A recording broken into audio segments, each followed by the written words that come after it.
ತಮಿಳು ಭಾಷೆಯಿಂದ ಕನ್ನಡ ಹುಟ್ಟಿದ್ದು ಎಂದು ಹೇಳಿಕೆ ನೀಡಿದ್ದಲ್ಲದೆ ತಪ್ಪೇ ಮಾಡಿಲ್ಲ, ಕ್ಷಮೆಯೂ ಕೇಳಲ್ಲ ಎಂದು ಪಟ್ಟು ಹಿಡಿದಿರೋ ನಟ ಕಮಲ್ ಹಾಸನ್ಗೆ ತಕ್ಕ ಪಾಠ ಕಲಿಸಲು ಕನ್ನಡಪರ ಸಂಘಟನೆ ಮುಂದಾಗಿದೆ. ಇದರಿಂದ ಜೂನ್ 5ರಂದು ರಿಲೀಸ್ಗೆ ಸಜ್ಜಾಗಿರುವ ಥಗ್ ಲೈಫ್ ಚಿತ್ರದ ಪ್ರದರ್ಶನಕ್ಕೆ ಬ್ಯಾನ್ ಬಿಸಿ ತಟ್ಟಿದೆ.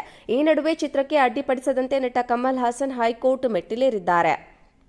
ಹೌದು, ಥಗ್ ಲೈಫ್ ಚಿತ್ರ ಪ್ರದರ್ಶನಕ್ಕೆ ಅವಕಾಶ ಮಾಡಿಕೊಡುವಂತೆ ತಮ್ಮ ಒಡೆತನದ ರಾಜ್ ಕಮಲ್ ಫಿಲ್ಮ್ ಇಂಟರ್ನ್ಯಾಷನಲ್ ಸಂಸ್ಥೆಯ ಸಿಇಒ ಮೂಲಕ ಕಮಲ್ ಹಾಸನ್ಗೆ ಹೈಕೋರ್ಟ್ ಅರ್ಜಿಯನ್ನು ಸಲ್ಲಿಸಿದ್ದಾರೆ. ಚಲನಚಿತ್ರ ಪ್ರದರ್ಶನಕ್ಕೆ ಸೂಕ್ತ ಭದ್ರತೆ ಒದಗಿಸುವಂತೆ ರಾಜ್ಯ ಪೊಲೀಸ್ ಮಹಾನಿರ್ದೇಶಕರು ನಗರ ಪೊಲೀಸ್ ಆಯುಕ್ತರಿಗೆ ನಿರ್ದೇಶನ ನೀಡಬೇಕೆಂದು ಅರ್ಜಿಯಲ್ಲಿ ಮನವಿ ಮಾಡಿದ್ದಾರೆ. ಅರ್ಜಿ ಸಲ್ಲಿಕೆಯಾಗಿದ್ದು ಮೇಲ್ವಿಚಾರಣೆ ಬಾಕಿ ಇದೆ. ಆದರೆ ಈ ಬಗ್ಗೆ ಕಮಲ್ ಹಾಸನ್ ಎಲ್ಲಿಯೂ ಅಧಿಕೃತವಾಗಿ ಹೇಳಿಕೆ ನೀಡಿಲ್ಲ. ದುಬೈನಲ್ಲಿರುವ ಕಮಲ್ ಹಾಸನ್ ಮಂಗಳವಾರ ಚೆನ್ನೈಗೆ ಬರಲಿದ್ದಾರೆ. ಆದರೆ ಕ್ಷಮೆ ಕೇಳದ ಹೊರತು ಥಗ್ ಲೈಫ್ ಸಿನಿಮಾ ರಿಲೀಸ್ಗೆ ಅವಕಾಶ ಕೊಡೋದೇ ಇಲ್ಲ ಅಂತ ಫಿಲ್ಮ್ ಚೇಂಬರ್ ಅಧ್ಯಕ್ಷ ನರಸಿಂಹಲು ಸ್ಪಷ್ಟವಾಗಿ ಹೇಳಿದ್ದಾರೆ. ಇನ್ನು ಕಮಲ್ ಹಾಸನ್ ವಿರುದ್ಧ ಬಿಜೆಪಿಗರು ಕಿಡಿಕಾರಿದ್ರೆ ಡಿಸಿಎಂ ಡಿಕೆ ಮಾತ್ರ ಸೌಹಾರ್ದಯುತವಾಗಿ ಬಾಳ್ಬೇಕು ಅಂತಿದ್ದಾರೆ. ಈ ಮಧ್ಯೆ ಫಿಲ್ಮ್ ಚೇಂಬರ್ಗೆ ಶಿವರಾಮೇಗೌಡ ಬಣದ ಹೋರಾಟಗಾರರು ಮುತ್ತಿಗೆ ಯತ್ನವನ್ನ ನಡೆಸಿದ್ದಾರೆ. ತಮಿಳು ಭಾಷೆಯಿಂದ ಕನ್ನಡ ಹುಟ್ಟಿದ್ದು ಎಂದು ಹೇಳಿಕೆ ನೀಡಿದ್ದಲ್ಲದೆ ತಪ್ಪೇ ಮಾಡಿಲ್ಲ, ಕ್ಷಮೆಯೂ ಕೇಳಲ್ಲ ಎಂದು ಪಟ್ಟು ಹಿಡಿದಿರೋ ನಟ ಕಮಲ್ ಹಾಸನ್ಗೆ ತಕ್ಕ ಪಾಠ ಕಲಿಸಲು ಕನ್ನಡಪರ ಸಂಘಟನೆ ಮುಂದಾಗಿದೆ. ಇದರಿಂದ ಜೂನ್ 5ರಂದು ರಿಲೀಸ್ಗೆ ಸಜ್ಜಾಗಿರುವ ಥಗ್ ಲೈಫ್ ಚಿತ್ರದ ಪ್ರದರ್ಶನಕ್ಕೆ ಬ್ಯಾನ್ ಬಿಸಿ ತಟ್ಟಿದೆ. ಈ ನಡುವೆ ಚಿತ್ರಕ್ಕೆ ಅಡ್ಡಿಪಡಿಸದಂತೆ ನಟ ಕಮಲ್ ಹಾಸನ್ ಹೈಕೋರ್ಟ್ ಮೆಟ್ಟಿಲೇರಿದ್ದಾರೆ. ಹೌದು, ಥಗ್ ಲೈಫ್ ಚಿತ್ರ ಪ್ರದರ್ಶನಕ್ಕೆ ಅವಕಾಶ ಮಾಡಿಕೊಡುವಂತೆ ತಮ್ಮ ಒಡೆತನದ ರಾಜ್ ಕಮಲ್ ಫಿಲ್ಮ್ ಇಂಟರ್ನ್ಯಾಷನಲ್ ಸಂಸ್ಥೆಯ ಸಿಇಒ ಮೂಲಕ ಕಮಲ್ ಹಾಸನ್ಗೆ ಹೈಕೋರ್ಟ್ ಅರ್ಜಿಯನ್ನು ಸಲ್ಲಿಸಿದ್ದಾರೆ. ಚಲನಚಿತ್ರ ಪ್ರದರ್ಶನಕ್ಕೆ ಸೂಕ್ತ ಭದ್ರತೆ ಒದಗಿಸುವಂತೆ ರಾಜ್ಯ ಪೊಲೀಸ್ ಮಹಾನಿರ್ದೇಶಕರು ನಗರ ಪೊಲೀಸ್ ಆಯುಕ್ತರಿಗೆ ನಿರ್ದೇಶನ ನೀಡಬೇಕೆಂದು ಅರ್ಜಿಯಲ್ಲಿ ಮನವಿ ಮಾಡಿದ್ದಾರೆ.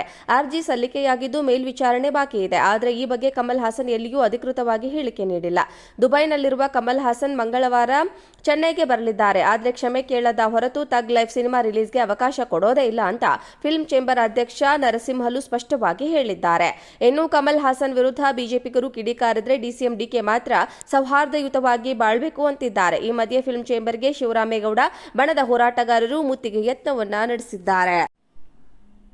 ತಮಿಳು ಭಾಷೆಯಿಂದ ಕನ್ನಡ ಹುಟ್ಟಿದ್ದು ಎಂದು ಹೇಳಿಕೆ ನೀಡಿದ್ದಲ್ಲದೆ ತಪ್ಪೇ ಮಾಡಿಲ್ಲ, ಕ್ಷಮೆಯೂ ಕೇಳಲ್ಲ ಎಂದು ಪಟ್ಟು ಹಿಡಿದಿರೋ ನಟ ಕಮಲ್ ಹಾಸನ್ಗೆ ತಕ್ಕ ಪಾಠ ಕಲಿಸಲು ಕನ್ನಡಪರ ಸಂಘಟನೆ ಮುಂದಾಗಿದೆ. ಇದರಿಂದ ಜೂನ್ 5ರಂದು ರಿಲೀಸ್ಗೆ ಸಜ್ಜಾಗಿರುವ ಥಗ್ ಲೈಫ್ ಚಿತ್ರದ ಪ್ರದರ್ಶನಕ್ಕೆ ಬ್ಯಾನ್ ಬಿಸಿ ತಟ್ಟಿದೆ. ಈ ನಡುವೆ ಚಿತ್ರಕ್ಕೆ ಅಡ್ಡಿಪಡಿಸದಂತೆ ನಟ ಕಮಲ್ ಹಾಸನ್ ಹೈಕೋರ್ಟ್ ಮೆಟ್ಟಿಲೇರಿದ್ದಾರೆ. ಹೌದು, ಥಗ್ ಲೈಫ್ ಚಿತ್ರ ಪ್ರದರ್ಶನಕ್ಕೆ ಅವಕಾಶ ಮಾಡಿಕೊಡುವಂತೆ ತಮ್ಮ ಒಡೆತನದ ರಾಜ್ ಕಮಲ್ ಫಿಲ್ಮ್ ಇಂಟರ್ನ್ಯಾಷನಲ್ ಸಂಸ್ಥೆಯ ಸಿಇಒ ಮೂಲಕ ಕಮಲ್ ಹಾಸನ್ಗೆ ಹೈಕೋರ್ಟ್ ಅರ್ಜಿಯನ್ನು ಸಲ್ಲಿಸಿದ್ದಾರೆ.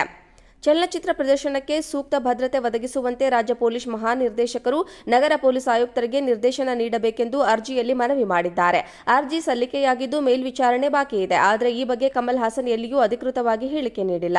ದುಬೈನಲ್ಲಿರುವ ಕಮಲ್ ಹಾಸನ್ ಮಂಗಳವಾರ ಚೆನ್ನೈಗೆ ಬರಲಿದ್ದಾರೆ. ಆದರೆ ಕ್ಷಮೆ ಕೇಳದ ಹೊರತು ಥಗ್ ಲೈಫ್ ಸಿನಿಮಾ ರಿಲೀಸ್ಗೆ ಅವಕಾಶ ಕೊಡೋದೇ ಇಲ್ಲ ಅಂತ ಫಿಲ್ಮ್ ಚೇಂಬರ್ ಅಧ್ಯಕ್ಷ ನರಸಿಂಹಲು ಸ್ಪಷ್ಟವಾಗಿ ಹೇಳಿದ್ದಾರೆ.